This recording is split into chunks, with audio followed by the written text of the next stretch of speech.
Hello guys, magandang araw po sa inyo. Unpacking po tayo ngayon. Titingnan natin kung tama ang dumating sa ating in-order. Ayan. Titingnan natin. Basta maayos na store, mas aasahan natin na maayos din ang serbisyo. Okay. Ano pala to?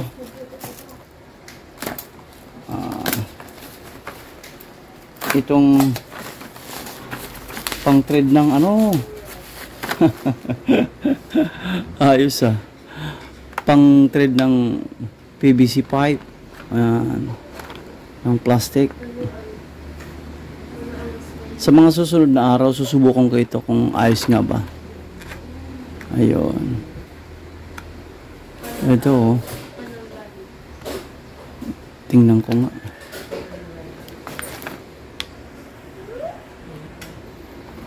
Pang thread lang pala ito mga kababayan ng ng PVC pipe.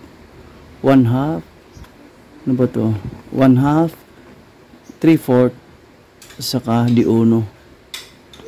Sana maayos naman. Okay. Okay mga kababayan, maraming salamat po sa inyong panonood. Sa susunod ipapakita ko kung maayos ba ito gamitin.